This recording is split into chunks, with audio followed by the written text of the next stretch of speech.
Hay momentos que dividen nuestra vida en dos partes distintas, el antes y el después.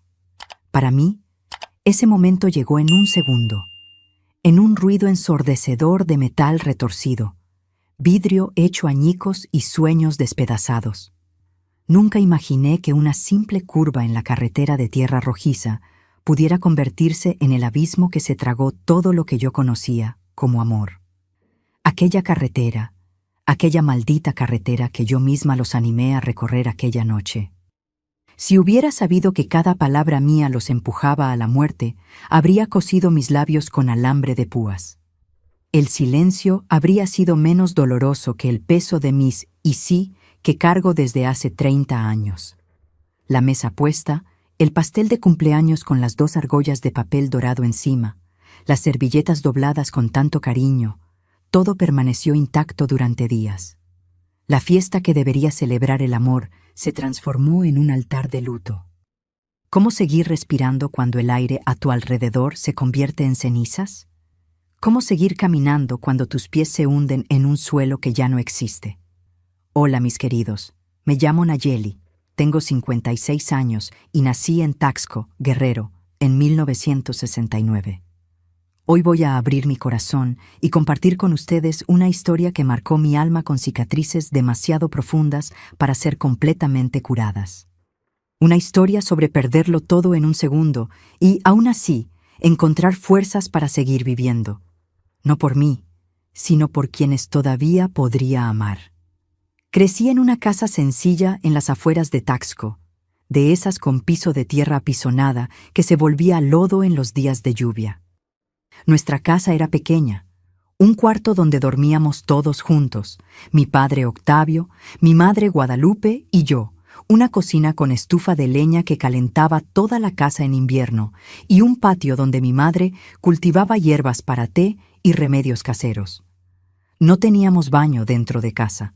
Usábamos una casita al fondo del patio, cubierta con láminas de zinc que hacían un ruido ensordecedor cuando caía la lluvia. El olor de nuestra casa era una mezcla peculiar que hasta hoy siento en mis recuerdos. Aserrín fresco que mi padre traía de la carpintería donde trabajaba, jabón de ceniza que mi madre usaba para lavar ropa ajena y un leve aroma de romero que crecía abundante en nuestro patio. Ese olor, para mí, era el olor de hogar, de seguridad, de amor. Mi padre, Octavio, era un hombre alto y delgado, de manos callosas por el duro trabajo en la carpintería. Tenía ojos café pequeños y profundos, que parecían guardar todos los secretos del mundo. Hablaba poco, sonreía aún menos, pero cuando lo hacía, era como si el sol entrara por la ventana incluso en días nublados. No sabía leer ni escribir más allá de su propio nombre, que firmaba con letras temblorosas y desiguales en los raros documentos que necesitaba. Pero conocía la madera como nadie, sabía identificar cada tipo por el olor, la textura, el peso. «La madera me habla, Nayelita», decía mientras trabajaba, «solo necesito escuchar con respeto». Mi madre, Guadalupe, era lo opuesto, pequeña, rellenita, parlanchina, con una sonrisa fácil que mostraba la falta de 2 dientes delanteros. Había completado el 2º año de primaria antes de tener que dejar la escuela para ayudar en casa, pero adoraba leer los pocos libros que conseguíamos, principalmente la Biblia, que conocía de memoria. Su cabello negro, siempre recogido en un chongo apretado, comenzó a blanquear temprano, antes de los 40. Sus manos, rojas y agrietadas por el jabón y el agua fría, parecían incansables. Lavaban, cocinaban, cosían, plantaban, acariciaban. La pobreza era una compañera constante en nuestra casa, pero nunca la única. También estaban el amor, la dignidad y la esperanza. Esta última alimentada principalmente por mis padres, que soñaban para mí un futuro diferente al de ellos. «El estudio es el único camino, hija», mi madre repetía mientras calentaba agua para el café aguado de la mañana. «Aprende todo lo que puedas en la escuela, porque lo que uno aprende, nadie te lo quita». En los años 70, cuando yo era niña, Taxco era un pueblo pequeño donde todos se conocían. La vida tenía un ritmo propio, marcado por las estaciones del año, por las fiestas de la iglesia, por el silbato de la única mina de plata que empleaba a buena parte de la población local. No teníamos televisión, ese era un lujo para pocos. La radio era nuestra ventana al mundo exterior y solo se encendía en momentos específicos para ahorrar pilas. El noticiero de la mañana, la radionovela que mi madre adoraba a las 3 de la tarde y ocasionalmente algún partido de fútbol que mi padre quería escuchar. Los recuerdos de mi infancia son como retazos coloridos de una tela gastada por el tiempo. Recuerdo los domingos después de misa, cuando mi padre ocasionalmente tenía algunas monedas y compraba una paleta de hielo para dividirla entre los tres. Recuerdo las noches de invierno, cuando nos apretujábamos en el único colchón de paja, cubiertos con cobijas hechas de retazos cosidos por mi madre, contando historias hasta que llegaba el sueño. Recuerdo el olor a pan casero que llenaba la casa los días en que había suficiente harina para que mi madre horneara. Cuando tenía 7 años, en 1976, deseaba desesperadamente una muñeca que vi en el escaparate de la única juguetería del pueblo. Era hermosa, con ojos que abrían y cerraban y un vestidito azul de lunares blancos. Costaba una fortuna para los estándares de mi familia. Sabía que era imposible, pero aún así me paraba frente al escaparate todos los días después de la escuela, solo para mirar. En mi cumpleaños de aquel año, mi madre me llamó al patio después de la cena. Allí, bajo la luz tenue de la luna, me entregó un paquete hecho con papel de estraza. Dentro, había una muñeca de trapo hecha por ella, con retazos de tela de algodón.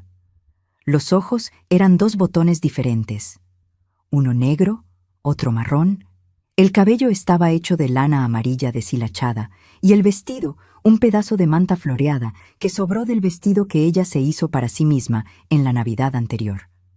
«No es como aquella de la tienda», dijo, pareciendo avergonzada. «Pero la hice con mucho amor. Para mí, aquella muñeca era 1000 veces más preciosa que cualquier otra. Dormía abrazada a ella todas las noches, le contaba mis secretos, la llevaba a todas partes. La llamé Esperanza, porque mi madre decía que eso era lo que nunca debíamos perder.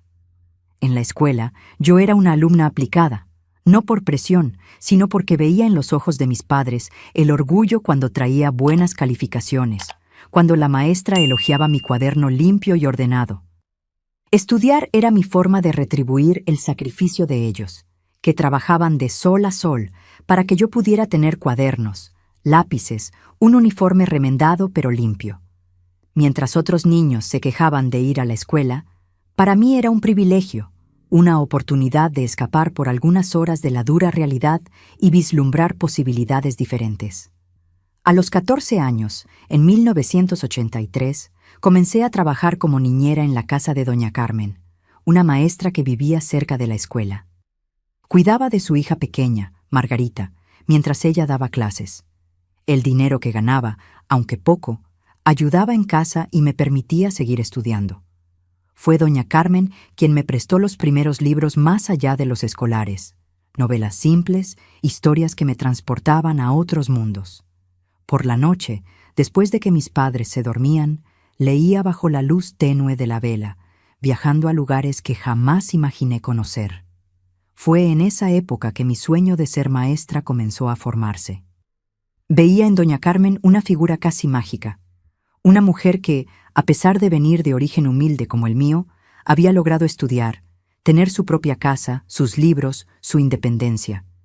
Ella representaba todo lo que yo quería ser. Cuando comenté esto con mi padre, se quedó en silencio por un largo tiempo, mirando sus manos callosas, antes de decir: «Va a ser difícil, hija, pero si hay una persona que puede lograrlo, eres tú». Los años de adolescencia fueron de trabajo duro y estudios.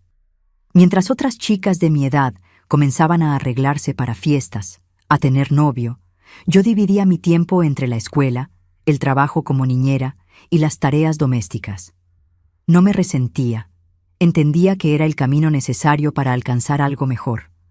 Pero confieso que, a veces, mirando a las otras chicas con sus vestidos coloridos, sus peinados arreglados, sentía una punzada de envidia, un deseo secreto de ser como ellas, despreocupada, ligera.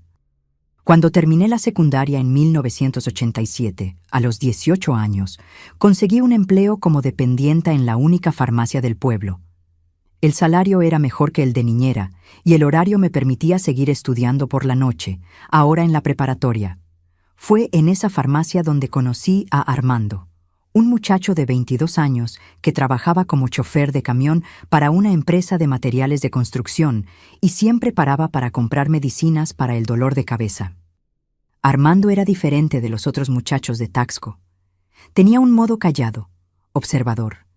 No era guapo de un modo convencional. Era demasiado alto, demasiado flaco, con orejas ligeramente grandes y una sonrisa tímida que mostraba un diente un poco torcido al frente. Pero sus ojos, sus ojos tenían una gentileza que me cautivó desde el primer momento. Y, para mi sorpresa, él parecía interesado en mí, la chica sencilla de la farmacia, con vestidos hechos en casa y apenas un par de zapatos para todas las ocasiones. Nuestro romance comenzó lentamente, con conversaciones breves en el mostrador de la farmacia, que fueron haciéndose más largas, más profundas. Descubrimos que teníamos mucho en común. Ambos veníamos de familias humildes, ambos soñábamos con algo más, ambos teníamos una determinación silenciosa de cambiar nuestro destino. Cuando finalmente me invitó a tomar una nieve en el Zócalo después de mi turno, sentí una mezcla de alegría y miedo. Alegría por saber que mis sentimientos eran correspondidos. Miedo de lo que mi padre diría. Él era protector, tradicional. Decía que yo era muy joven para tener novio, que necesitaba concentrarme en los estudios. Durante semanas me encontré con Armando a escondidas. Breves momentos robados después del trabajo, notitas pasadas en el mostrador de la farmacia, miradas intercambiadas en la misa del domingo. Hasta que un día mi madre me sorprendió releyendo una de sus notas, escondida en el patio. En vez de regañarme, se sentó a mi lado y preguntó sobre él. Le conté todo, cómo era trabajador, respetuoso, cómo hablábamos sobre libros que a ambos nos gustaban, cómo me animaba a seguir estudiando. Ella escuchó en silencio y luego dijo: «Tráelo para conocerlo el domingo». El encuentro con mis padres fue tenso al principio. Mi padre, con su modo serio, interrogó a Armando sobre todo: trabajo, familia, intenciones. Pero a lo largo de la tarde, mientras tomábamos café en la mesa de la cocina, vi a mi padre relajarse gradualmente. Armando habló sobre su trabajo con pasión, sobre cómo estaba ahorrando dinero para hacer un curso técnico de mecánica, sobre cómo respetaba el camino que yo había elegido y quería apoyar mis estudios. Cuando se fue, mi padre me miró y dijo: «Tiene buen carácter, pero vayan con calma, son jóvenes». Nuestro noviazgo duró 8 años. 8 años de encuentros después del trabajo, de paseos en el Zócalo los domingos, de planes susurrados bajo las estrellas. Armando respetó el deseo de mis padres de que termináramos nuestros estudios antes de pensar en matrimonio. Durante ese tiempo, enfrentamos desafíos, períodos en que él necesitaba viajar lejos con el camión, mi rutina extenuante de trabajo y estudio, la distancia que a veces parecía insalvable. Pero el amor, cuando es verdadero, encuentra sus caminos. En 1994, a los 25 años, finalmente me gradué del curso técnico de contabilidad en la escuela estatal. No era exactamente el sueño de ser maestra, pero era un paso importante. Un diploma que abriría puertas, que me daría la oportunidad de un trabajo mejor, una vida mejor. En la noche de la graduación, miré hacia el público y vi a mis padres en la primera fila. Mi padre vestía el único traje que tenía, azul oscuro, un poco holgado en los hombros, usado en su propia boda décadas antes. Mi madre usaba un vestido azul claro que cosió especialmente para la ocasión, con una tela que ahorró durante meses para comprar. Los dos sonreían, lágrimas brillando en sus ojos. Fue también en esa noche que Armando me pidió matrimonio, frente a mis padres. Se arrodilló, sacó del bolsillo una cajita simple con una argolla delgada, lo mejor que pudo comprar con sus ahorros. Mi padre, siempre austero, abrió una sonrisa amplia y dio su bendición. Mi madre lloró abiertamente, abrazándonos. La boda fue fijada para octubre del año siguiente, cuando yo cumpliría 26 años. El año de 1995 comenzó lleno de planes. Armando había conseguido un empleo mejor como chofer de una transportadora más grande en Cuernavaca, y yo seguía en la farmacia mientras buscaba algo en el área de contabilidad. Alquilamos una pequeña casa de 2 recámaras en las afueras de Taxco, lo suficientemente cerca para visitar a mis padres con frecuencia, pero con el espacio que necesitábamos para comenzar nuestra vida juntos. Nuestra casa era modesta, pero para mí, que crecí en una sola habitación, parecía un palacio. Pintamos las paredes de amarillo claro. El color de la felicidad, decía mi madre. Compramos muebles usados, pero en buen estado. Una cama matrimonial con colchón nuevo, nuestro mayor lujo, un ropero pequeño, una mesa con 4 sillas y un sillón de 2 plazas que era mi orgullo.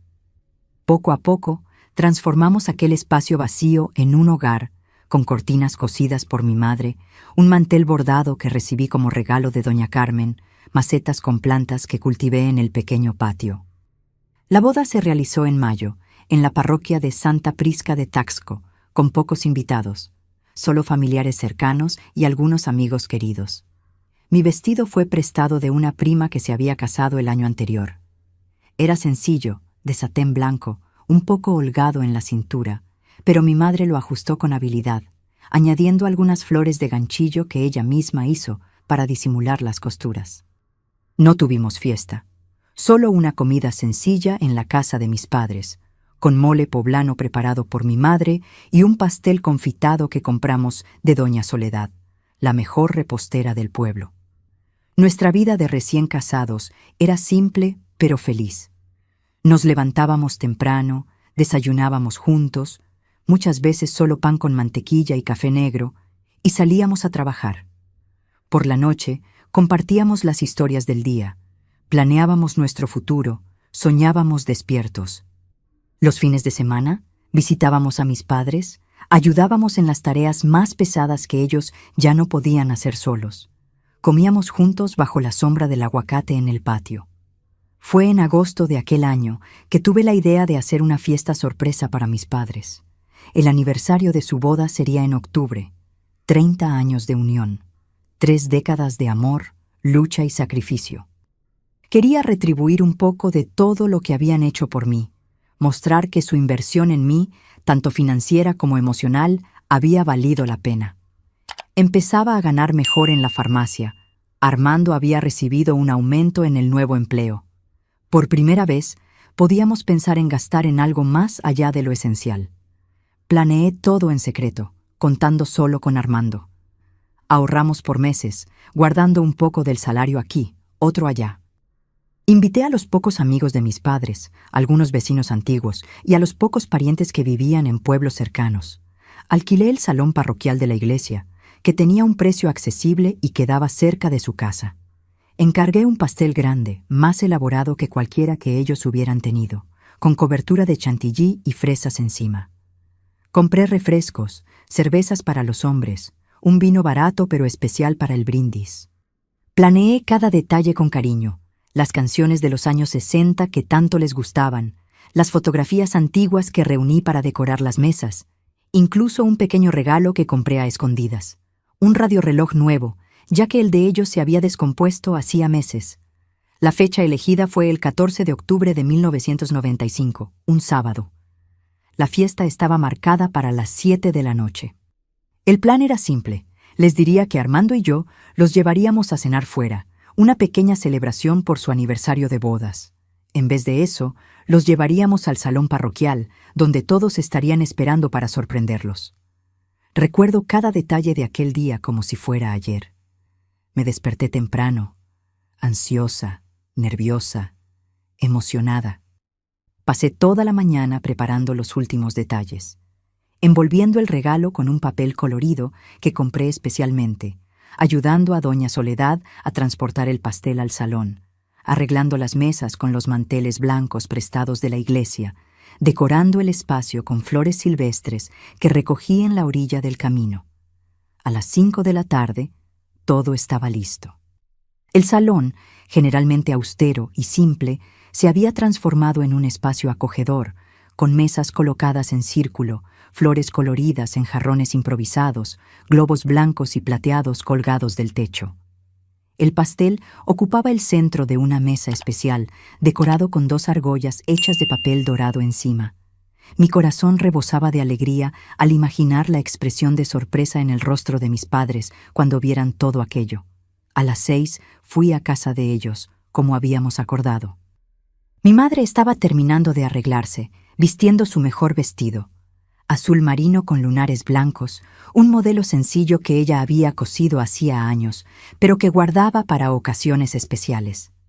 Mi padre ya estaba listo, con pantalón formal oscuro y camisa blanca de manga corta, recién planchada, el cabello mojado peinado hacia atrás, oliendo a loción para después de afeitar barata que le había regalado en Navidad.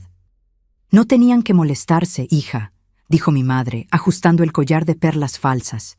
«El único que tenía, regalo de mi padre en el 10º aniversario de su boda. Una cena en casa ya sería especial». «Ustedes merecen mucho más que eso, mamá», respondí, sintiendo un nudo en la garganta al pensar en todo lo que habían hecho por mí. «Esto es solo una pequeña retribución por todo». Mi padre, siempre económico con palabras y gestos de afecto, solo puso su mano en mi hombro y apretó levemente, su modo de decir que estaba emocionado.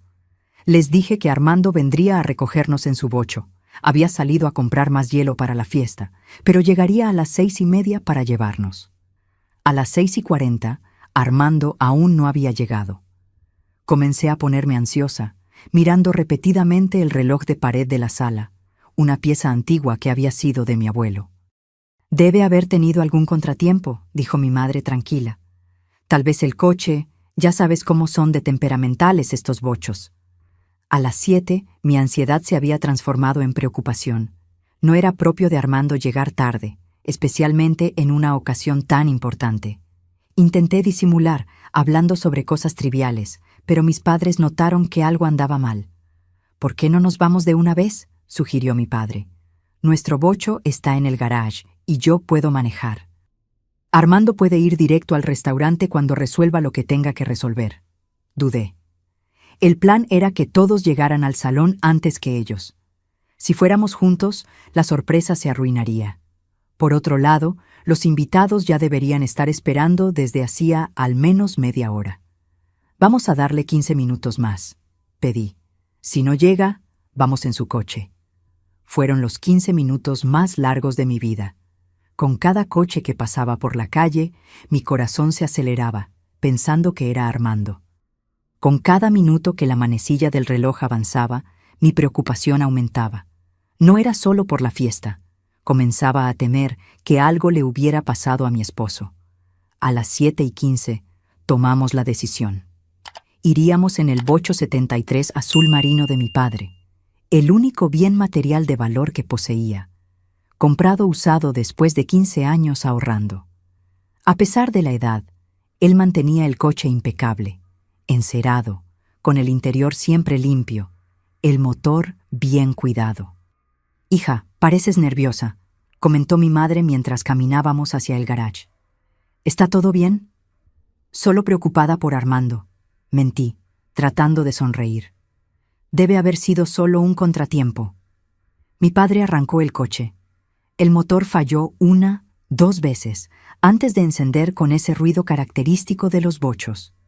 Salimos despacio por el portón estrecho, giramos a la derecha en la calle de tierra apisonada que después de la lluvia de la mañana estaba resbalosa y llena de charcos. Para llegar al centro del pueblo, donde estaba el salón parroquial, necesitábamos recorrer cerca de 3 kilómetros, gran parte por un camino de terracería que atravesaba una zona rural.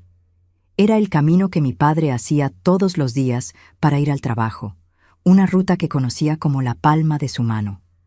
El cielo comenzaba a oscurecer, el crepúsculo pintando el horizonte de tonos anaranjados y púrpura. Mi padre encendió los faros, que iluminaron el camino frente a nosotros con una luz amarillenta, débil. Conversábamos sobre cosas triviales, el clima, los vecinos, los planes para el fin de semana. Mi madre comentaba sobre cómo el restaurante debía ser bueno para que yo hubiera insistido tanto en llevarlos ahí. Yo respondía con evasivas, el corazón acelerado, dividida entre la ansiedad por la sorpresa y la preocupación por Armando. No sé exactamente cuándo me di cuenta de que algo andaba mal. Tal vez fue el ruido de un motor mucho más potente que nuestro bocho, acelerando rápidamente detrás de nosotros. Tal vez fue la luz fuerte en los espejos retrovisores, deslumbrante, inusual en aquel camino poco transitado. O tal vez fue solo un presentimiento, esa sensación inexplicable que nos avisa de un peligro inminente. «Hay alguien viniendo muy rápido detrás de nosotros», comentó mi padre con la voz tensa. Disminuyó aún más la velocidad, ya de por sí baja, y se arrimó lo más que pudo a la orilla del camino para dar paso. Pero el vehículo detrás, que ahora veía era un camión cargado de troncos de madera, no parecía interesado en pasar. En vez de eso, comenzó a tocar el claxon insistentemente, los faros parpadeando, como si exigiera que nos saliéramos completamente del camino. «¿Qué quiere este loco?», murmuró mi padre, el rostro tenso bajo la luz tenue del tablero. Nunca supe si fue la prisa, si fue la bebida, o si fue simplemente la imprudencia de un conductor irresponsable. Lo que sé es que, en una curva cerrada a la derecha, el camión intentó rebasar. En ese mismo instante, otro vehículo apareció en dirección contraria. El camionero, para evitar la colisión frontal, lanzó el camión hacia la derecha, golpeando de lleno el costado de nuestro pequeño bocho. El impacto fue ensordecedor. Sentí mi cuerpo ser lanzado hacia adelante, luego hacia el lado, en un movimiento violento que parecía no tener fin. El cinturón de seguridad, que mi padre siempre insistía en que usáramos, aun cuando no era común, cortó mi pecho, pero me mantuvo en el lugar. Vidrios se hicieron añicos, metal se retorció, y el mundo entero pareció girar en cámara lenta. Cuando todo se detuvo, un silencio extraño invadió el ambiente, interrumpido solo por el ruido del motor del camión, que seguía encendido, y por el sonido distante de alguien gritando. Abrí los ojos despacio, sintiendo un dolor agudo en la cabeza. Sangre escurría de un corte en mi frente, nublando mi visión. Intenté moverme, pero estaba atrapada entre el asiento y el tablero abollado. «¿Mamá?», llamé, con voz débil. «¿Papá?». Ninguna respuesta. Giré la cabeza con dificultad hacia un lado y vi a mi madre, inmóvil, el rostro cubierto de sangre, los ojos abiertos, fijos en la nada. Mi padre estaba caído sobre el volante, el cuerpo en un ángulo imposible, la camisa blanca ahora teñida de rojo. Intenté gritar, pero ningún sonido salió. Intenté alcanzarlos, pero no podía moverme. El mundo comenzó a oscurecer en los bordes, como una fotografía antigua que va desvaneciéndose. Oí voces distantes, personas corriendo, alguien pidiendo ayuda. Y luego, la oscuridad completa. Desperté en el hospital 3 días después. Armando estaba a mi lado, sosteniendo mi mano, el rostro marcado por el cansancio y el dolor. No necesitó decir nada. Vi en sus ojos lo que ya sabía en el fondo de mi alma desde el momento del impacto. Mis padres se habían ido para siempre. Después supe lo que pasó. Armando había ido a comprar más hielo, como estaba planeado. En el camino de regreso, su coche se descompuso. Una manguera del radiador reventó. Sin teléfono celular, algo raro en la época, especialmente en los pueblos, tuvo que caminar hasta una gasolinera para llamar a un amigo que pudiera ayudarlo. Cuando finalmente logró llegar a casa, nosotros ya habíamos salido. Fue al salón parroquial, esperando encontrarnos ahí, solo para descubrir que no habíamos llegado. Fue cuando recibió la noticia del accidente. Los días que siguieron fueron un borrón de dolor, confusión y desesperación. El velorio, el entierro, las condolencias, todo parecía ocurrir en otra dimensión, como si estuviera observando la vida de otra persona a través de un vidrio empañado. La gente entraba y salía de casa, trayendo comida que yo no podía comer, ofreciendo palabras de consuelo que no podían penetrar la muralla de dolor que se había levantado a mi alrededor. Lo que nadie sabía, lo que yo apenas podía admitir para mí misma, era el peso aplastante de la culpa que cargaba. Si no fuera por mí, por esa fiesta sorpresa que planeé, mis padres estarían vivos. Si no hubiera insistido en esperar a Armando, si hubiéramos salido más temprano o más tarde, si hubiéramos tomado otro camino. Tantos y sí que no me dejaban dormir, que me atormentaban durante el día, que transformaban cada respiración en un esfuerzo doloroso. El tiempo se detuvo para mí después del accidente. Los médicos dijeron que sufrí solo heridas leves, algunos cortes, hematomas, una conmoción cerebral, pero la verdadera herida era invisible, escondida en las profundidades de mi alma. Volví a nuestra casita amarilla una semana después, pero no podía sentir que estaba volviendo a casa. Parecía un lugar extraño, distante, sin vida. Las paredes que antes me traían confort ahora parecían asfixiarme. Armando trataba de ayudarme de todas las formas posibles. Preparaba comidas que yo apenas probaba. Se sentaba a mi lado en silencio cuando no quería hablar. Me abrazaba en las noches en que despertaba gritando, reviviendo el accidente en pesadillas vívidas. Su paciencia parecía infinita, pero yo podía ver el cansancio en sus ojos, la preocupación creciente a medida que los días se convertían en semanas y mi estado no mejoraba. Dejé de ir al trabajo. La farmacia guardó mi lugar por un mes, después 2, hasta que finalmente tuve que escuchar de Armando que necesitaban contratar a otra persona. No me importó. Nada importaba ya. Los días y noches se fundían en un único borrón grisáceo de existencia. Pasaba horas mirando al techo del cuarto, contando las manchas de humedad, o sentada en la mecedora que mi padre había hecho, mirando hacia el patio sin ver realmente nada. Lo peor no era el dolor, era la culpa. Una culpa corrosiva, implacable, que me consumía por dentro como ácido. Si no fuera por mí, por mis planes, mis padres estarían vivos. Cada detalle de la fiesta que planeé, el pastel que nunca fue cortado, las canciones que nunca fueron bailadas, los abrazos que nunca fueron dados, volvía para atormentarme. Los objetos que les habían pertenecido, que ahora estaban en mi casa, parecían acusarme silenciosamente. El radio viejo de mi padre, la caja de costura de mi madre, la Biblia gastada que leían juntos todas las noches. A veces, pienso que habría sido mejor si yo también hubiera muerto en ese accidente. La idea de acabar con todo se volvió cada vez más persistente, más tentadora. No era valentía, era cobardía, agotamiento, desesperación. No podía imaginar cómo seguir viviendo con esta carga. No veía propósito, no veía futuro, solo un presente insoportable que se arrastraba interminablemente. Fue en una noche de noviembre, casi 2 meses después del accidente, que llegué a mi punto más bajo. Armando había salido a comprar medicinas para mí.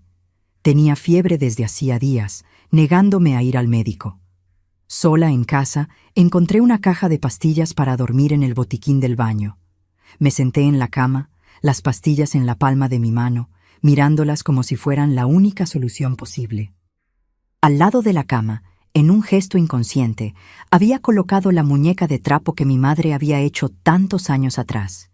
Esperanza, ahora descolorida, desgastada por el tiempo, pero aún llevando el amor de las manos que la cosieron. No sé cuánto tiempo estuve ahí, entre la vida y la muerte. Recuerdo llorar, las lágrimas cayendo sobre las pastillas, disolviéndolas lentamente. Recuerdo mirar a la muñeca, a esos ojos de botones diferentes, y oír la voz de mi madre como si estuviera ahí conmigo. La esperanza es lo último que muere, hija. Recuerdo que el silencio de la casa fue roto por el ruido de la puerta de entrada abriéndose. Armando me encontró así, sentada en la cama, pastillas en mano, ojos vacíos. No dijo nada, solo quitó delicadamente las pastillas de mi mano, se sentó a mi lado y me abrazó. Un abrazo que contenía todo el amor, toda la comprensión, toda la fuerza que yo necesitaba en ese momento. Lloré en sus brazos hasta no tener más lágrimas, hasta que mi cuerpo dolía con el esfuerzo de los sollozos. «No estás sola, Nayeli», dijo, con voz firme pero amable. «Yo estoy aquí, Siempre voy a estar aquí. Vamos a superar esto juntos. Fue en aquella noche que algo comenzó a cambiar dentro de mí. No fue una transformación repentina, una epifanía milagrosa. Fue apenas una pequeña rendija en la oscuridad, un hilo tenue de luz que apenas podía ver. Pero estaba ahí. Armando insistió en que necesitaba ayuda. Al día siguiente, me llevó al centro de salud del pueblo. La doctora que me atendió, doctora Alberta, una señora de cabellos canosos y mirada compasiva, escuchó mi historia con atención. Diagnosticó depresión severa y me derivó a un psicólogo en Cuernavaca, ciudad más grande cercana a Taxco. Comencé a ver al doctor Vicente semanalmente. Armando se empeñaba en llevarme, incluso teniendo que pedir permiso en el trabajo. Las primeras sesiones fueron dolorosas. Hablar sobre el accidente, sobre mis padres, sobre la culpa que me consumía, era como reabrir heridas que apenas habían comenzado a cicatrizar. Pero poco a poco, muy lentamente, comencé a aceptar que no podía seguir viviendo en la oscuridad, que a mis padres no les gustaría verme así. La culpa es una emoción natural después de una pérdida traumática, explicó el doctor Vicente en una de las sesiones. Pero necesitas entender que no fuiste responsable del accidente. Tú no estabas manejando el camión. Tú no elegiste esa curva, ese momento exacto. Fue una terrible coincidencia, una tragedia, pero no fue tu culpa. Racionalmente entendía lo que me decía, pero emocionalmente la culpa persistía. Fue un proceso largo, doloroso, con avances y retrocesos, días buenos y días terribles. Armando estuvo a mi lado en cada paso, nunca perdiendo la paciencia, nunca renunciando a mí, incluso cuando yo había renunciado a mí misma. La medicación ayudó a controlar los síntomas más graves, el insomnio, los ataques de pánico que comencé a tener, la ansiedad paralizante. Pero la verdadera cura vino lentamente, a través de las conversaciones con el doctor Vicente, del amor constante de Armando, y de pequeños pasos que comencé a dar de regreso hacia la vida. En enero de 1996, casi 4 meses después del accidente, volví a trabajar. No en la farmacia, mi lugar ya había sido ocupado, sino como auxiliar administrativa en una pequeña oficina contable en el pueblo. El dueño, don Raúl, era amigo de mi padre y ofreció el puesto cuando supo que yo estaba mejorando. El trabajo era simple, principalmente archivar documentos y atender teléfonos. Pero me dio un propósito, una razón para levantarme de la cama todas las mañanas. La rutina ayudó. Despertar temprano, desayunar con Armando, ir al trabajo, volver a casa al final del día. Pequeñas tareas cotidianas que antes parecían montañas insalvables, ahora se volvían posibles, un paso a la vez. Comencé a cocinar nuevamente, usando las recetas que mi madre me enseñó. El olor de frijoles con laurel en la estufa, de pan de elote horneándose, traía recuerdos que ahora, aunque todavía dolían, también traían algo de consuelo. En las noches de insomnio, cuando los pensamientos sombríos amenazaban con volver, comencé a coser. Otro legado de mi madre. Con los retazos que heredé de ella, creaba colchas, cojines, pequeños artículos decorativos. Mis manos, ocupadas con aguja e hilo, calmaban mi mente agitada. Cada puntada era como una pequeña afirmación de que la vida continuaba, de que yo continuaba. En marzo, descubrí que estaba embarazada. La noticia vino como un shock. No lo habíamos planeado. No me sentía lista. Mi primer pensamiento fue de pánico. ¿Cómo podría criar a un niño cuando apenas podía cuidar de mí misma? ¿Cómo podría ser madre cuando todavía estaba de luto por mis propios padres? Cuando se lo conté a Armando, vi su rostro iluminarse, después contraerse en preocupación al percibir mi expresión. «No estamos listos», susurré, con lágrimas corriendo. «No sé si puedo hacer esto». Él se sentó a mi lado, tomó mis manos entre las suyas. «Nayeli, creo que nunca estamos totalmente listos para ser padres. Sé que todavía estamos pasando por un momento difícil, pero quizás sea una señal de que la vida quiere continuar, de que debemos continuar». Llamé al doctor Vicente, en pánico. Me recibió el mismo día. Escuchó mis preocupaciones, mis miedos. No necesitas tomar ninguna decisión hoy, dijo. Pero piensa en esto. Tal vez este niño no sea una carga más, sino una razón más para seguir adelante. En las semanas siguientes, luché con la idea del embarazo. Una parte de mí temía no ser capaz de amar a ese niño como merecía, de estar emocionalmente disponible cuando todavía estaba tan quebrada por dentro. Otra parte sentía una conexión creciente con aquel pequeño ser que se formaba dentro de mí, una responsabilidad que me jalaba fuera del pozo de autodesprecio en el que me había hundido. Fue durante una visita a la tumba de mis padres, un sábado por la mañana, que tomé mi decisión. Me senté entre las dos tumbas sencillas, cubiertas de flores silvestres que yo misma había recogido. Hablé con ellos en voz alta, como solía hacer, contándoles sobre el embarazo, sobre mis miedos, sobre cómo los extrañaba en cada momento importante de mi vida. ¿Cómo puedo ser madre sin ustedes aquí para guiarme?, pregunté al viento. ¿Cómo puedo saber qué hacer? No hubo respuesta, claro. Solo el susurro de las hojas en los árboles, el canto distante de un pájaro. Pero mientras estaba ahí, recordé cada lección que mis padres me enseñaron. No con palabras, sino con acciones. Recordé cómo mi madre siempre encontraba una manera de hacer algo especial con casi nada. Cómo mi padre trabajaba horas extras para comprar los útiles escolares que yo necesitaba. Cómo los dos, incluso en las circunstancias más difíciles, siempre encontraban motivos para sonreír, para agradecer, para seguir adelante. Me di cuenta entonces de que ellos seguían guiándome, que todo lo que me enseñaron estaba dentro de mí, que el mayor regalo que podría darles sería vivir plenamente, amar intensamente, criar a mi hijo con la misma dedicación con que fui criada. Puse la mano sobre mi vientre a un plano e hice una promesa silenciosa. A este bebé, a mis padres, a mí misma, haría lo mejor que pudiera, un día a la vez.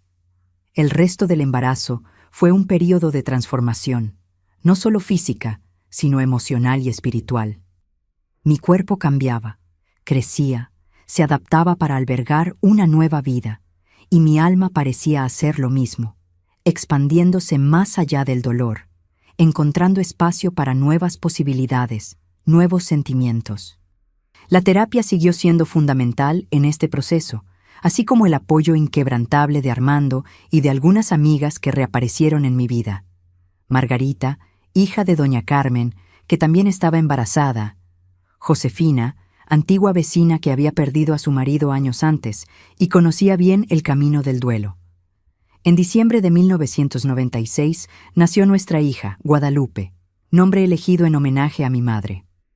Una niña pequeña pero fuerte, con una pelusilla oscura cubriendo su cabeza y ojos vívidos que parecían observar todo a su alrededor con una curiosidad insaciable. Cuando la sostuve en mis brazos por primera vez, sentí un amor tan intenso que apenas cabía en el pecho, acompañado de un miedo igualmente poderoso. ¿Cómo protegería a este ser tan pequeño, tan frágil, en un mundo que podía ser tan cruel, tan impredecible? Los primeros meses de maternidad fueron desafiantes. Las noches sin dormir, la lactancia dolorosa, el llanto inexplicable que nada parecía calmar. Eran pruebas diarias de mi resistencia. Más de una vez me encontré llorando, exhausta, cuestionando si tenía capacidad para ser madre. En esas horas, Armando se hacía cargo, tomando a la bebé de mis brazos, mandándome a descansar, recordándome que no necesitaba hacerlo todo sola. «Somos un equipo», decía, meciendo a Guadalupe contra su pecho. «Siempre lo fuimos, siempre lo seremos». A medida que Guadalupe crecía, se volvía más evidente cuánto se parecía a mi madre, no solo físicamente, con los mismos ojos almendrados, la misma forma de cara, sino en pequeños gestos, expresiones, en el modo como inclinaba la cabeza cuando sentía curiosidad por algo. Era como si un pedacito de mi madre hubiera vuelto a mí, una continuación de su legado. En los momentos en que sostenía a mi hija, cantando las mismas canciones de cuna que mi madre cantaba para mí, sentía una conexión que trascendía el tiempo, que unía pasado, presente y futuro en un círculo continuo de amor. El dolor de la pérdida seguía ahí, probablemente siempre estaría, pero ahora había espacio para la alegría también, para el asombro diario de ver a mi hija descubrir el mundo. En 1998, cuando Guadalupe tenía casi 2 años, descubrí que estaba embarazada nuevamente. Esta vez, la noticia fue recibida con alegría inmediata. Nos sentíamos más preparados, más confiados en nuestra capacidad de criar una familia. Armando había sido ascendido a supervisor en la transportadora, lo que significaba menos viajes y un mejor salario.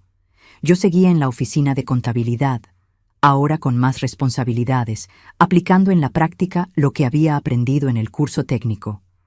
Nuestra situación financiera, aunque todavía modesta, había mejorado.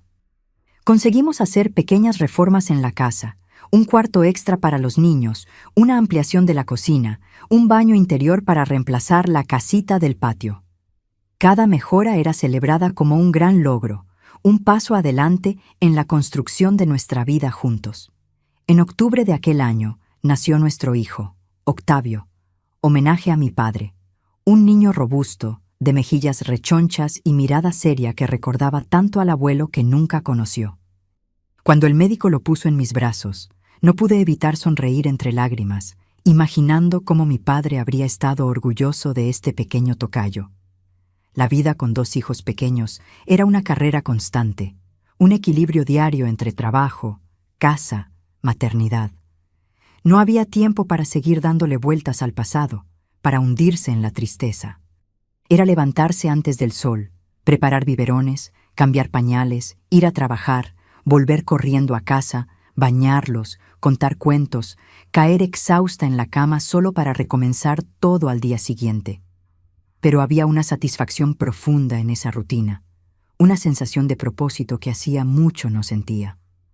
Los años pasaron en un abrir y cerrar de ojos. Guadalupe comenzó la escuela, revelándose como una alumna brillante, curiosa, siempre haciendo preguntas que muchas veces apenas sabía cómo responder. Octavio, más callado, mostró desde temprano un talento para los trabajos manuales, pasando horas armando y desarmando juguetes, observando cómo funcionaban las cosas.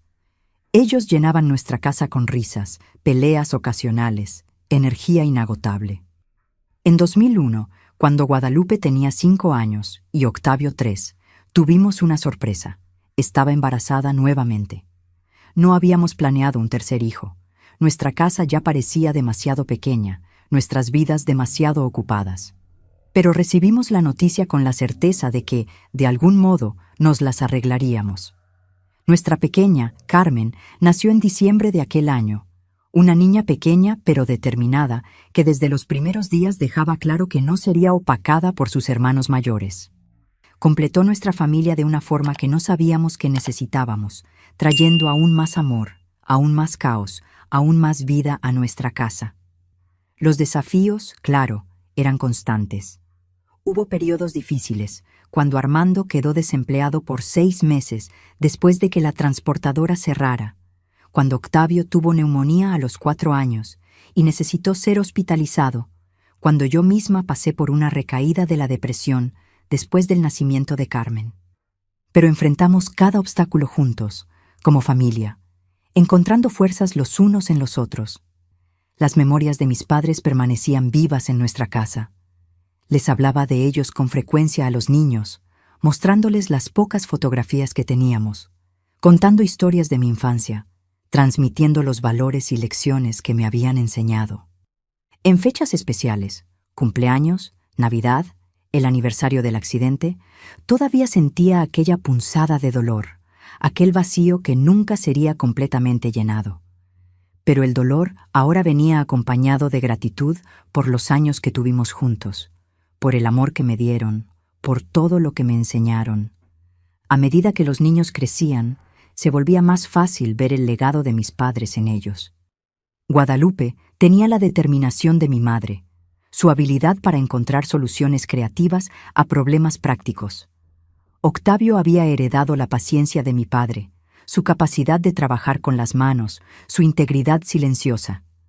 Carmen, curiosamente, parecía una mezcla de ambos. Terca como mi padre, parlanchina como mi madre, con una energía que parecía iluminar todos los ambientes. En 2005, 10 años después del accidente, decidí hacer algo que venía posponiendo: revisitar el salón parroquial donde la fiesta sorpresa debería haberse realizado. Nunca había logrado volver allí. El lugar cargaba demasiados recuerdos, asociaciones demasiado dolorosas, pero sentía que era un paso necesario en mi proceso de curación. Fui sola, una tarde de domingo, cuando sabía que el salón estaría vacío. El padre Emiliano, que conocía mi historia, me dejó entrar, apretando mi hombro en silencio antes de dejarme a solas con mis pensamientos. El lugar había cambiado poco. Las mismas paredes blancas, el mismo piso de cemento pulido, las mismas bancas de madera alineadas contra la pared. Pero parecía más pequeño que en mi memoria, más común, menos cargado de significado.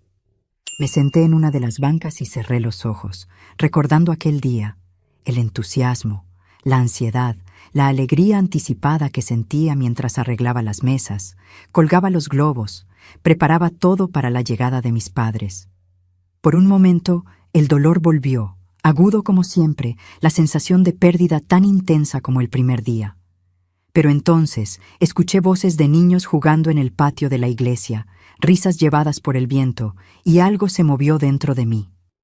Me di cuenta de que la vida había seguido adelante, que este lugar, que en mi mente había quedado congelado en el tiempo, seguía siendo escenario de celebraciones, encuentros, momentos de comunidad, que la tragedia que asociaba con él era solo una entre muchas historias que sus paredes habían presenciado. También había bodas, bautizos, cumpleaños, momentos de alegría y conexión. Caminé hasta el centro del salón, donde el pastel de aniversario debería haber estado. Saqué de mi bolsa 2 pequeñas velas que había traído, las encendí y las coloqué en el suelo. «Para ustedes, mamá y papá», murmuré. La fiesta que nunca pudimos tener. Permanecí ahí, observando las pequeñas llamas bailar, sintiendo una paz que no esperaba. No era un cierre. Nunca habría un cierre completo para la pérdida que sufrí. Pero era una especie de reconciliación con el pasado, un reconocimiento de que el dolor y la alegría podían coexistir, de que la vida estaba hecha de esas dualidades. Cuando las velas se apagaron, me levanté, sequé las lágrimas y salí del salón. Afuera, el sol aún brillaba. El cielo de octubre era de un azul intenso. Respiré profundo, llenando los pulmones con el aire fresco, sintiéndome más ligera, como si hubiera dejado un peso atrás. Volví a casa, a mi familia, a la vida que construí de las cenizas de la tragedia. Armando estaba en el patio, arreglando la bicicleta de Octavio. Las niñas jugaban bajo el aguacate, sus risas resonando en el aire de la tarde. Era una escena simple, cotidiana, pero para mí representaba todo lo que importaba. El amor que persistió, que creció, que encontró nuevos caminos incluso después de la pérdida más devastadora. En la década que siguió, nuestra familia continuó creciendo, cambiando, enfrentando nuevos desafíos. Guadalupe, nuestra primogénita, reveló desde temprano una vocación para cuidar de las personas. A los 15 años ya decía con convicción que quería ser enfermera. «Quiero hacer una diferencia en la vida de las personas», explicaba, con una madurez que a veces me sorprendía. Su camino no fue fácil. Estudiar enfermería exigía recursos que apenas teníamos. Significaba que tendría que mudarse a Cuernavaca, vivir lejos de casa por primera vez. Pero persistió, trabajando medio tiempo para ayudar con los gastos, estudiando hasta tarde por la noche, nunca perdiendo de vista su objetivo. Octavio, por otro lado, siguió un camino más parecido al del abuelo que nunca conoció. Desde pequeño, mostraba una habilidad natural para trabajar con madera. En la adolescencia, comenzó a aprender carpintería con don Jacinto, un vecino anciano que tenía un pequeño taller en el fondo de su casa. Lo que comenzó como un pasatiempo de fin de semana, pronto se transformó en pasión. Mientras otros muchachos de su edad soñaban con salir de Taxco, buscar oportunidades en las grandes ciudades, Octavio planeaba abrir su propia carpintería, traer técnicas modernas al oficio tradicional que tanto amaba. Carmen, nuestra pequeña, siempre fue la más independiente, la que más nos desafiaba. Con una inteligencia aguda y una curiosidad que parecía no tener límites, cuestionaba todo, desde las reglas de la casa hasta las convenciones sociales del pequeño Taxco. Fue ella quien insistió, a los 10 años, que quería clases de inglés, algo que parecía un lujo innecesario para nosotros, pero que ella argumentó ser esencial para su futuro. Para nuestra sorpresa, consiguió una beca parcial en una pequeña escuela de idiomas del pueblo, impresionando a la profesora con su determinación. «Esta niña llegará lejos», comentó la profesora en una reunión de padres. Y aunque yo sentía un nudo en el corazón al pensar en Carmen partiendo un día, sabía que tenía razón. En cuanto a mí y Armando, seguíamos trabajando duro, construyendo nuestra vida ladrillo a ladrillo. En 2008, después de años ahorrando, conseguimos comprar un terreno pequeño en las afueras de Taxco y comenzar a construir nuestra propia casa. No era grande ni lujosa. 3 habitaciones simples, sala, cocina y un patio donde planté las mismas hierbas que mi madre cultivaba. Pero era nuestra, construida con cada centavo sudado, cada hora extra trabajada, cada sueño postergado para priorizar ese objetivo. La construcción llevó años. Hacíamos un cuarto a la vez, cuando el dinero lo permitía, muchas veces con la ayuda de amigos los fines de semana. Armando aprendió a colocar ladrillos, instalar plomería, hacer acabados. Yo pintaba las paredes, cosía cortinas, creaba pequeñas decoraciones con materiales reaprovechados. Los niños ayudaban como podían, cargando herramientas, limpiando escombros, opinando sobre colores y disposición de los muebles.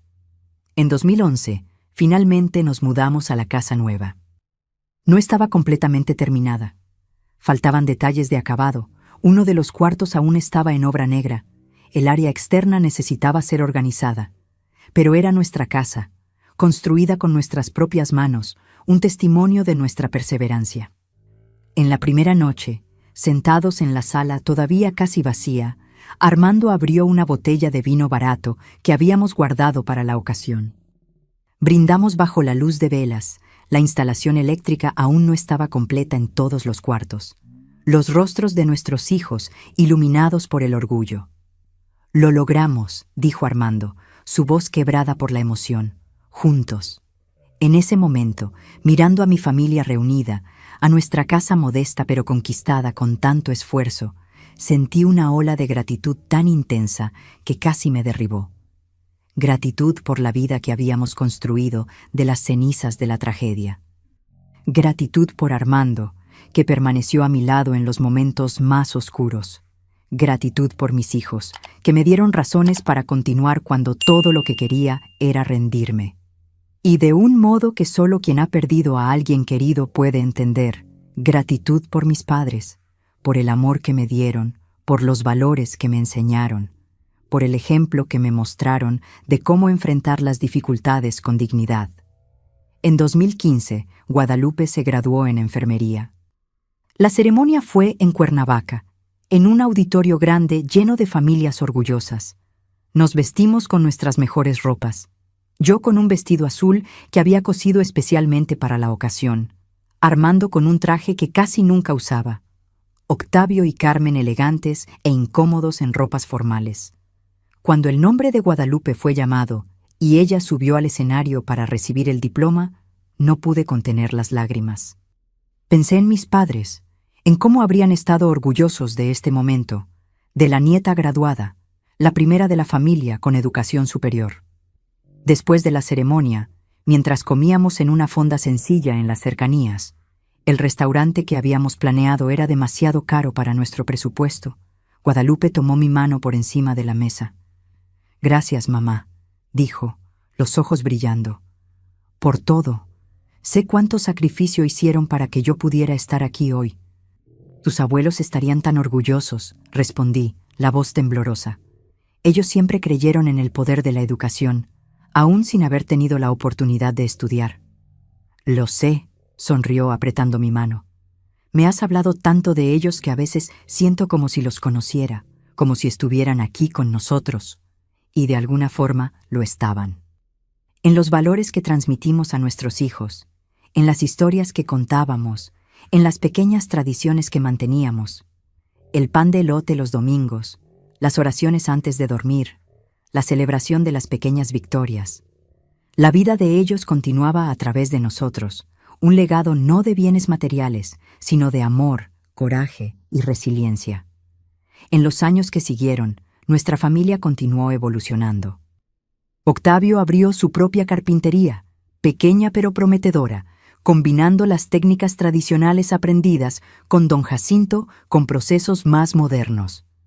Especializado en mobiliario a medida, pronto ganó reputación por su trabajo meticuloso y honesto.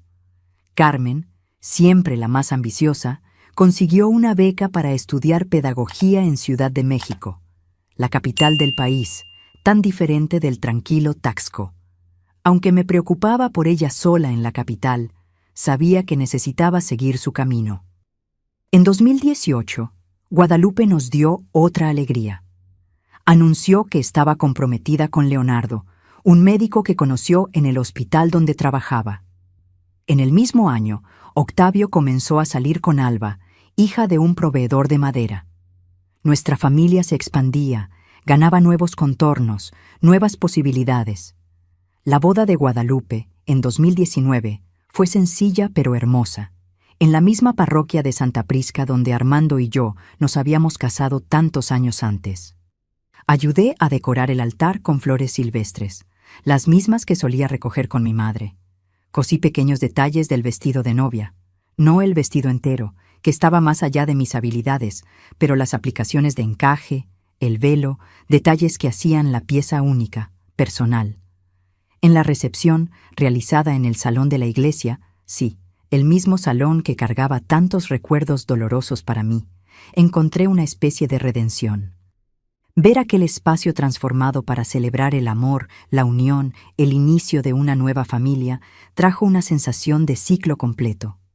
Las heridas del pasado nunca desaparecerían completamente, pero se habían transformado en cicatrices, marcas que contaban una historia de supervivencia, no solo de pérdida. Durante el baile de los novios, observé a mi hija en los brazos de su marido, su rostro radiante de felicidad, y pensé en cómo la vida es impredecible en sus caminos. Cómo de las cenizas de la peor tragedia puede brotar algo nuevo, algo hermoso.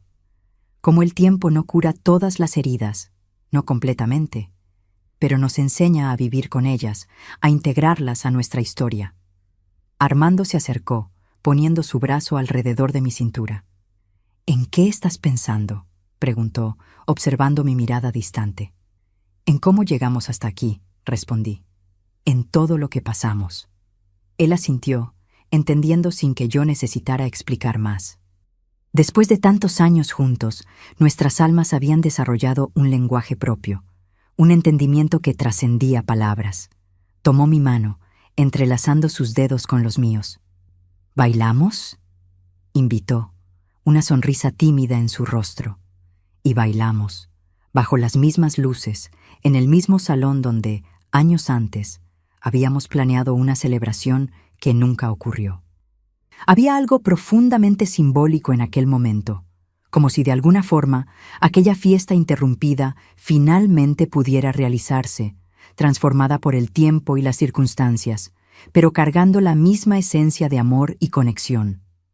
En 2020, enfrentamos nuevos desafíos con la llegada de la pandemia.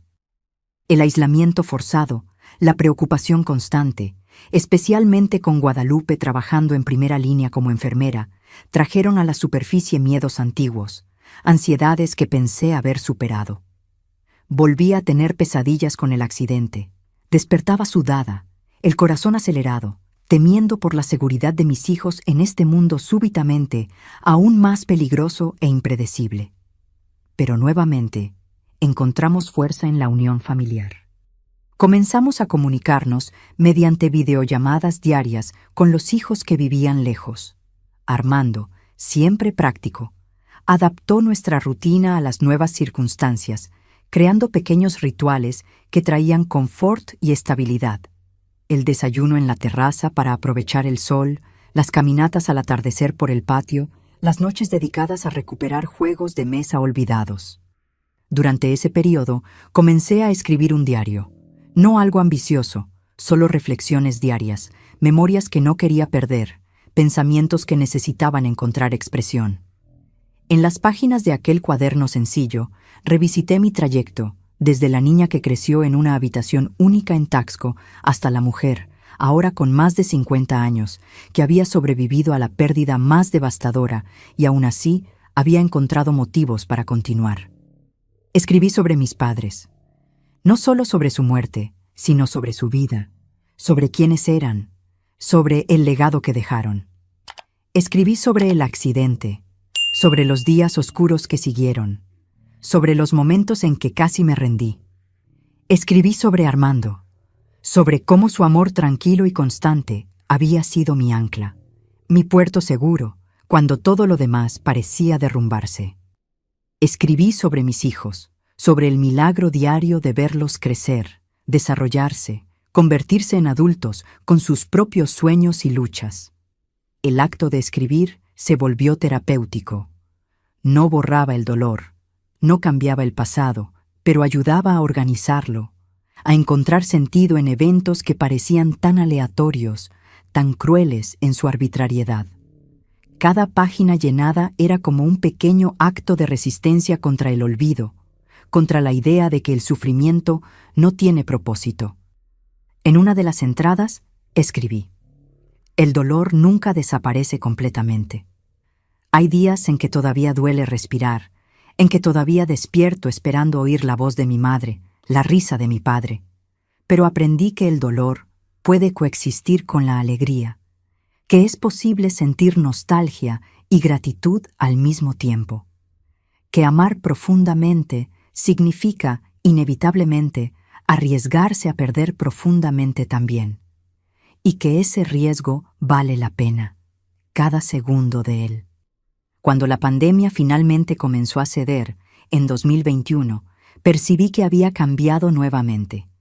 No de forma dramática, sino sutil, como un río que, al encontrar una piedra en el camino, no la quita, solo ajusta su curso alrededor de ella.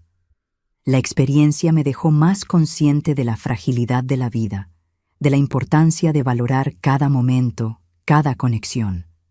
Aquel año, organizamos una reunión familiar cuando las restricciones lo permitieron. Todos nuestros hijos volvieron a casa, Guadalupe con Leonardo, Octavio con Alba, ahora comprometidos, Carmen con su novio Pablo, un joven profesor que conoció en la universidad. Nuestra casa, generalmente tan silenciosa desde que los hijos se fueron, se llenó nuevamente de voces, risas, el caos organizado que siempre caracterizó a nuestra familia. Una noche, sentados en la terraza después de la cena, Carmen preguntó sobre los abuelos que nunca conoció.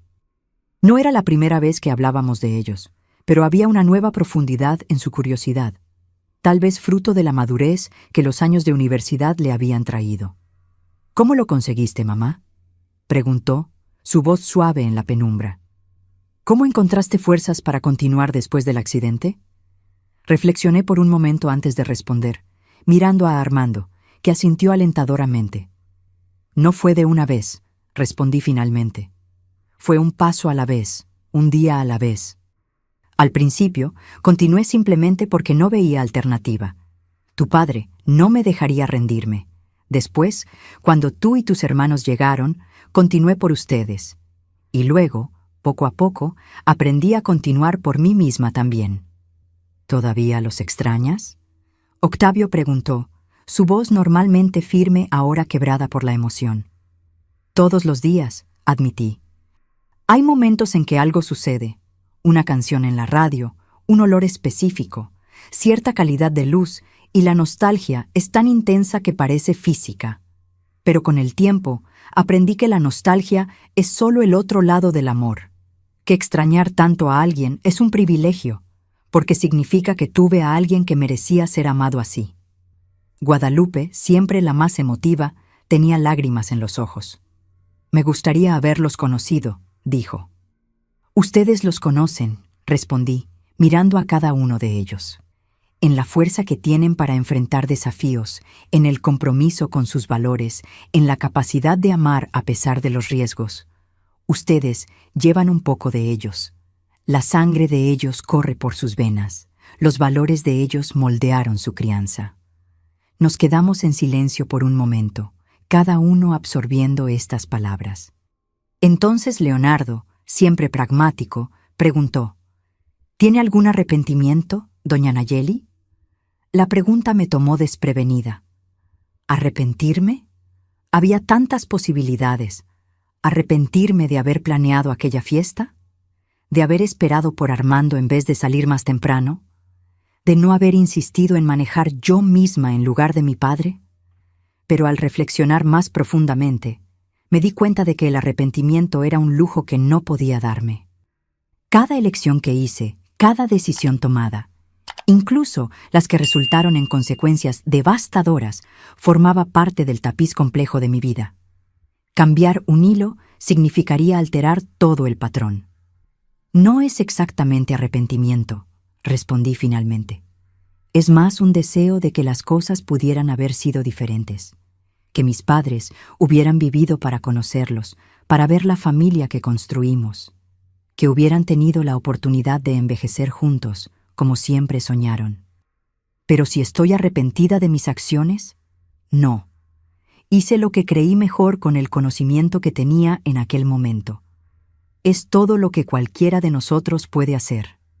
Pablo, el novio de Carmen, que hasta entonces había permanecido callado, habló. «Su historia es extraordinaria, doña Nayeli. La manera como superó una pérdida tan terrible, cómo construyó una vida hermosa a pesar de todo. Hay una lección ahí para todos nosotros». Sonreí, conmovida por sus palabras. «No hay nada extraordinario en mí, Pablo. Soy solo una mujer común que enfrentó circunstancias difíciles, como millones de otras personas en el mundo. Lo verdaderamente extraordinario es la capacidad humana de encontrar luz incluso en los momentos más oscuros, de reconstruir a partir de las ruinas, de amar nuevamente, incluso después de la pérdida». A medida que la noche avanzaba, la conversación cambió a temas más ligeros, planes para el futuro, historias divertidas del pasado. Pero algo había cambiado. Una comprensión más profunda se había establecido. Mis hijos siempre conocieron la historia del accidente, pero tal vez solo ahora, como adultos, podían realmente comprender su impacto, las ondas que continuaban reverberando a través de los años, a través de las generaciones. En octubre de 2023 se cumplieron 28 años desde el accidente. Como hacía todos los años en aquella fecha, visité el cementerio por la mañana, llevando flores para las tumbas de mis padres. Pero esta vez propuse algo diferente para la familia. «Quiero hacer la fiesta que nunca ocurrió», expliqué a Armando. «No exactamente la misma, claro, pero algo para honrar la memoria de ellos, para celebrar el amor que compartieron, que todavía vive a través de nosotros». Armando, como siempre, apoyó mi idea sin dudarlo.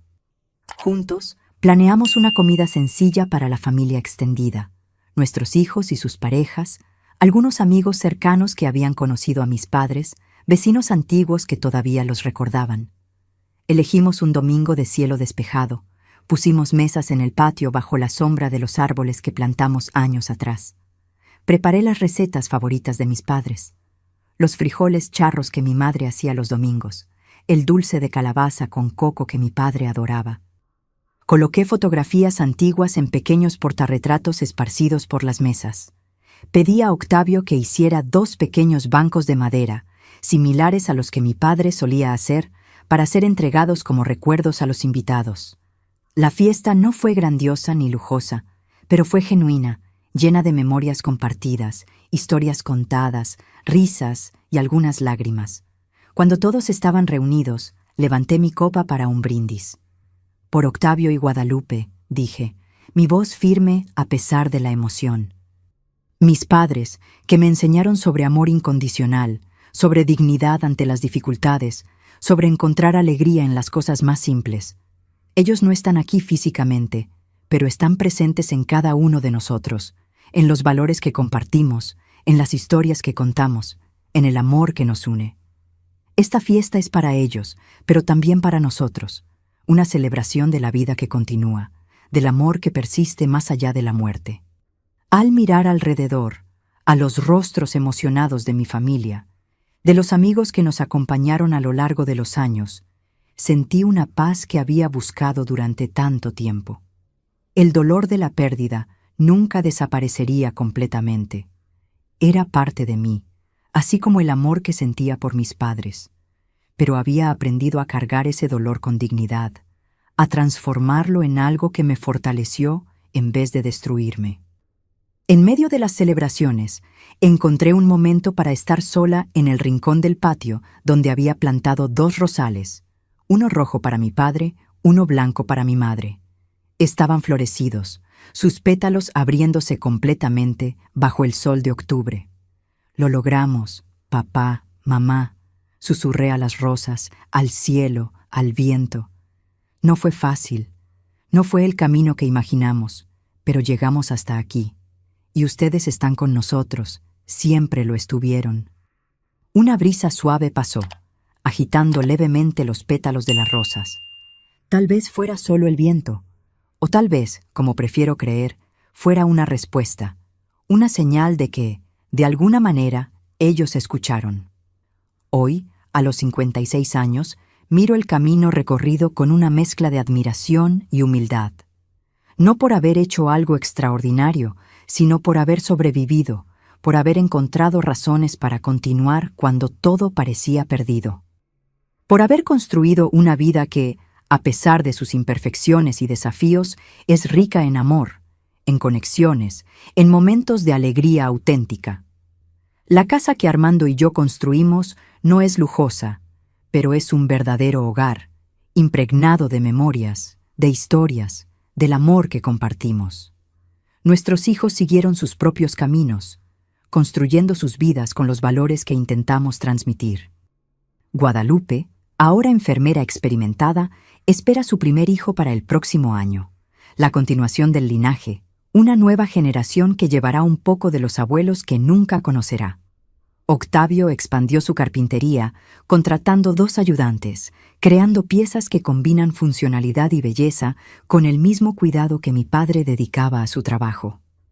Carmen, recién graduada en pedagogía, comienza su carrera como maestra en una escuela de Ciudad de México, determinada a hacer diferencia en la vida de sus alumnos. En cuanto a mí y Armando, entramos en una nueva fase de la vida.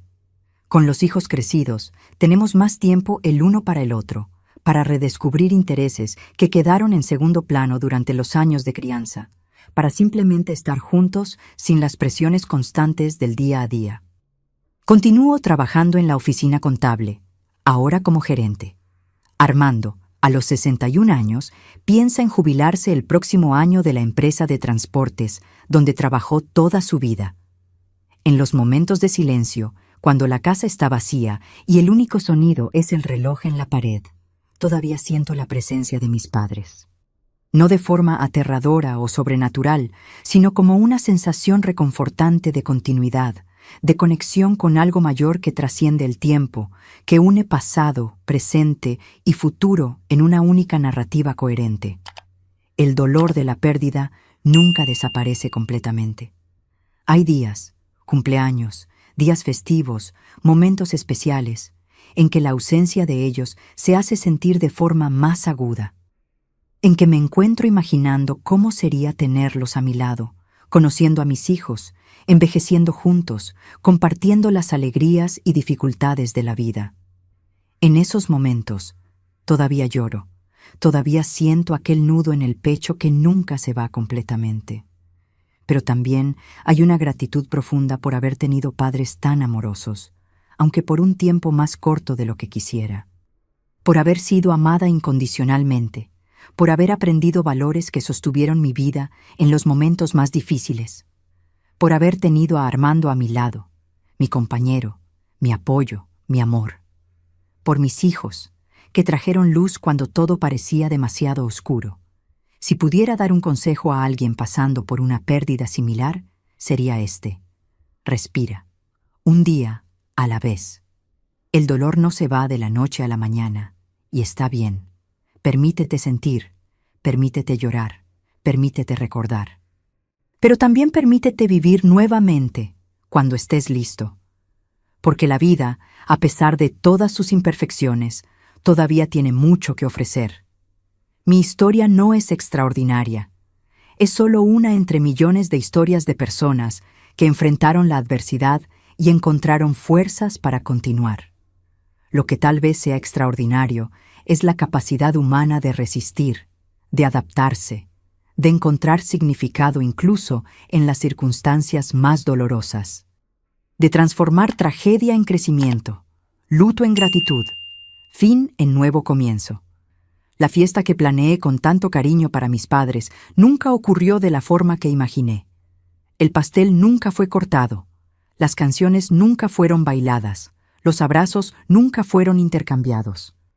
Pero de alguna manera, aquella fiesta sigue ocurriendo, en cada momento de conexión familiar, en cada valor transmitido a una nueva generación, en cada recuerdo honrado, en cada vida tocada por el amor que mis padres compartieron. Esta es mi historia. Una historia que comenzó en tragedia, pero que no terminó en ella. Una historia sobre pérdida, sí, pero también sobre encontrar. Encontrar fuerza que no sabía que tenía, amor que pensé que sería imposible sentir nuevamente, razones para continuar cuando todo parecía perdido. Una historia que me enseñó que somos más resilientes de lo que imaginamos, más capaces de reconstruir de lo que creemos ser, más fuertes cuando nos permitimos ser vulnerables. Al escribir estas palabras finales, miro por la ventana y veo el atardecer pintar el cielo con tonos de naranja y púrpura. Las sombras se alargan en el patio, el viento agita suavemente las hojas de los árboles que plantamos hace tantos años. Es un momento común, ordinario, pero cargado de una belleza que solo puedo apreciar plenamente porque conocí el dolor, porque aprendí a valorar cada instante, cada respiración, cada latido del corazón. La vida continúa, con sus alegrías y tristezas, sus altibajos, su ritmo implacable que no espera a nadie. Y yo continúo con ella, llevando el legado de mis padres, el amor de mi marido, el orgullo por mis hijos, las memorias que construimos juntos. No es una vida perfecta, pero es mi vida, compleja, imperfecta, a veces difícil, pero también hermosa, significativa, digna de ser vivida plenamente, un día a la vez. Y quizás esa sea la lección más importante que aprendí a lo largo de estos años, que la vida, incluso después de la pérdida más devastadora, sigue ofreciendo posibilidades, que es posible encontrar luz incluso en los lugares más oscuros, que el amor, en todas sus formas, es la fuerza más poderosa que tenemos, capaz de sostenernos a través de las tormentas más violentas, de guiarnos de vuelta a casa cuando estamos perdidos, de recordarnos quiénes somos cuando olvidamos. Por eso, si estás pasando por tu propio valle de sombras, si estás sintiendo que el peso es demasiado grande para cargar, recuerda, no estás solo. Otros caminaron por ese valle antes que tú y encontraron el camino de vuelta a la luz. Yo lo encontré, con ayuda, con tiempo, con paciencia y persistencia. Y si yo, una mujer común de Taxco, pude lograrlo, tú también puedes. Un paso a la vez, un día a la vez, una respiración a la vez. Esta es mi historia. Una historia todavía en construcción, todavía desarrollándose, todavía sorprendiendo. Una historia que, espero, pueda traer algún consuelo para quien está enfrentando su propio viaje a través del dolor.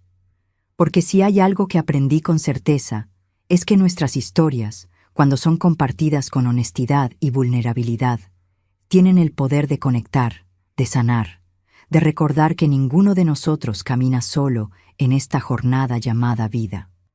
Y para ti que me escuchas ahora, donde sea que estés, cualquiera que sea tu propia historia, recuerda, la fiesta de la vida continúa, incluso después de las pérdidas más devastadoras.